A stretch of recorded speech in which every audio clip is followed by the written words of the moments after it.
सम्मानित मुल्क के मालिकों, मैं बौद्ध भिक्षु सुमित रतन।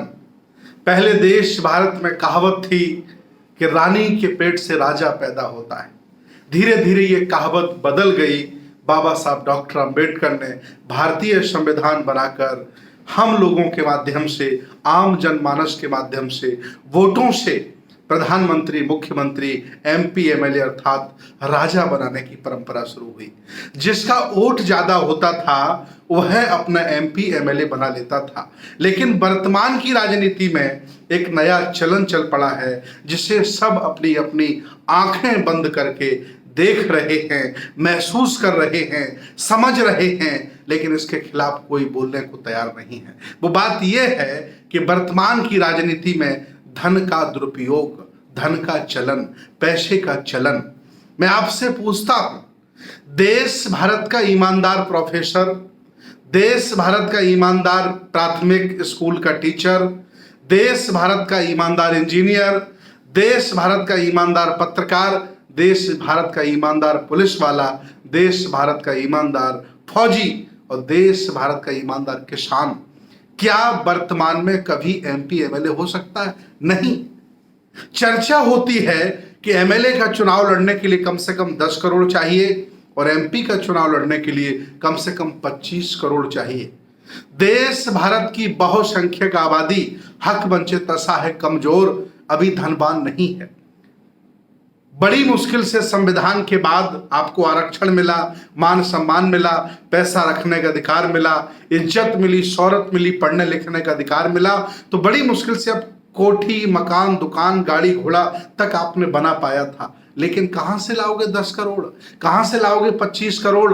इसके खिलाफ बहुसंख्यक आबादी का कभी भी कोई व्यक्ति आवाज नहीं उठाता है। मैं आह्वान करता हूं कि सत्ता परिवर्तन की जो राजनीति करते हैं वो करते रहें, लेकिन कुछ लोग व्यवस्था परिवर्तन की राजनीति में भी अपने हाथ आजमाएं, आगे निकल करके आए और कहें कि अगर वर्तमान के लोकतंत्र को बचाना है तो चुनाव में और राजनीति में धन का दुरुपयोग नहीं होना चाहिए। राजनीति इतनी महंगी कर दी है, इतना पैसे का प्रयोग कर दिया है कि ईमानदार गरीब गांव का आदमी कभी भी एमपी, एमएलए नहीं हो सकता है। आखिर क्या हुआ? संविधान बदलने के बावजूद भी अगर वोट वाला चुनाव हार जाएगा और पैसे वाला चुनाव जीत जाएगा तो आखिर संविधान बनाने का क्या फायदा हुआ? बहुजन समाज के लोगों, जाग जाओ। आज आपकी अकर्मण्यता की वजह से, आपकी बेहोशी की वजह से और आपकी जुबान पर लगाम लगने की वजह से देश भारत में ऐसा ही हो रहा है। भला आदमी, अच्छा आदमी, ईमानदार आदमी राजनीति में सफल नहीं हो पा रहा है क्योंकि वहां धन्ना सेठ, धन पशु, पैसे वाले लोगों का बोलबाला हो गया है। और आप भी चुनाव आता है तो थोड़ा बहुत खर्च करा करके बड़े खुश हो जाते हो, बहुत आनंद आपको आता है कि थोड़ा बहुत खाने पीने को आपको मिल जाता है। लेकिन आपको पता नहीं है कि आने वाली नस्लें, आने वाले बच्चे आपके इन लोगों के गुलाम हो जाएंगे।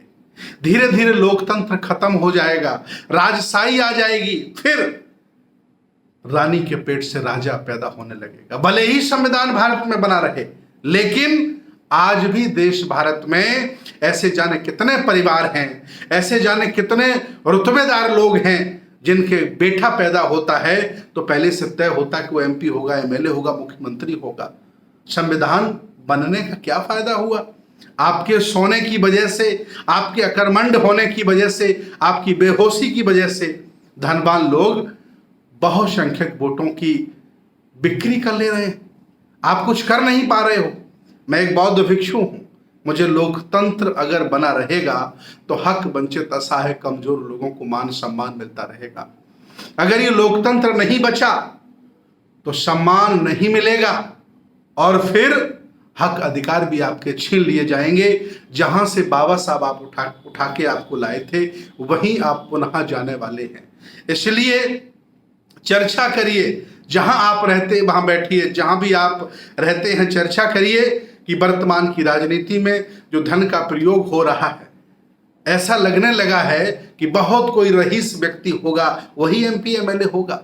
बाकी आप वोट डालने के लिए पैदा हुए हैं क्या? आपका जन्म ही इसलिए हुआ है कि आप दूसरों के एमपी, एमएलए बनाते रहिए। आओ हम मिलकर के राजनीतिक प्रक्रिया में जो धन का प्रवेश हुआ है हम रोकेंगे, और जिसके वोट ज्यादा होंगे उसके एमपी एमएलए ज्यादा होंगे, और जिसका नोट ज्यादा होगा उसके एमपी एमएलए ज्यादा नहीं होंगे। लेकिन वर्तमान में ऐसा ही हो रहा है। आखिर क्यों आप चिंतन नहीं कर रहे हैं? क्यों बैठ करके इस विषय पर आप एक दूसरे से डिस्कस नहीं कर रहे हैं? आखिर कब तक आपकी बेहोशी जागेगी? मैं चिंतित हूं। मैं चिंतित इसलिए हूं कि संविधान ने हक वंचित असहाय कमजोर लोगों को एमपी एमएलए बनाया। मैं भी बिहार के दौरे पर था। जीतन राम मांझी मुख्यमंत्री मेरे साथ बैठे थे। उन्होंने बताया कि भंते जी मैं 8 बार एमएलए बन चुका हूं, और उन्होंने कहा कि अगर बाबा साहब संविधान नहीं बनाए होते तो मेरे जैसे गरीब आदमी को एमएलए बनने का मौका नहीं मिलता, मुख्यमंत्री बनने का मौका नहीं मिलता। मैं वहां बैठ करके समझा कि संविधान ने हमें क्या नहीं दिया है, संविधान ने हमें क्या नहीं दिया है।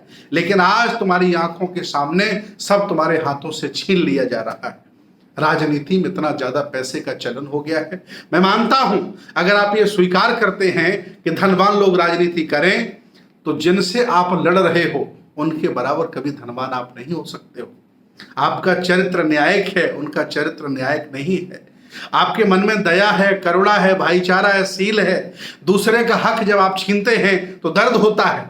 उनको दूसरों का हक छीनने में मजा आता है। बताइए कैसे आप बराबरी कर लोगे? अगर वो गलत कार्य करते हैं तो उनको बचाने वाली पुलिस बैठी है, बचाने वाले जज बैठे हैं। अगर आप भ्रष्टाचार करते हो तो जेल में चले जाते हो। आप अगर बड़ा घर बना लेते हो तो ईडी का नोटिस आ जाता है। कैसे बराबरी कर लोगे? इसलिए इस व्यवस्था को बदलने के लिए संघर्ष करिए। राजनीति में धन का चलन लोकतंत्र की हत्या है, बहुसंख्यक बहुजन नेताओं की हत्या है। राजनीति में पैसे का चलन ये स्पष्ट कह रहा है कि कोई भी गरीब असहाय कमजोर अब एमपी एमएलए मुख्यमंत्री नहीं बनेगा, वही बनेगा जो धनवान होगा। नरेंद्र मोदी इसी राह पर चल रहे हैं, अमित शाह इसी राह पर चल रहे हैं। उन्होंने पूरी मीडिया को खरीद रखा है, बड़े बड़े साधन संसाधनों को खरीद रखा है, और अपना सारा पैसा वो सिक्योर करके अडानी जी के पास भेज रहे हैं, क्योंकि वो जानते हैं कि बहुसंख्यक भारत में, बहुसंख्यक लोगों के भारत में हम इनसे नहीं जीत सकते हैं। जीत सकते हैं तो पैसे से ही जीत सकते हैं। इसीलिए वो लोग पैसे को महत्व दे रहे हैं, और आप जनमानस को महत्व दीजिए। इस विषय पर, इस मुद्दे पर आपको आना पड़ेगा, आगे लड़ना पड़ेगा, तभी आने वाली पीढ़ियां आपकी मुख्यमंत्री शासक बन सकती हैं।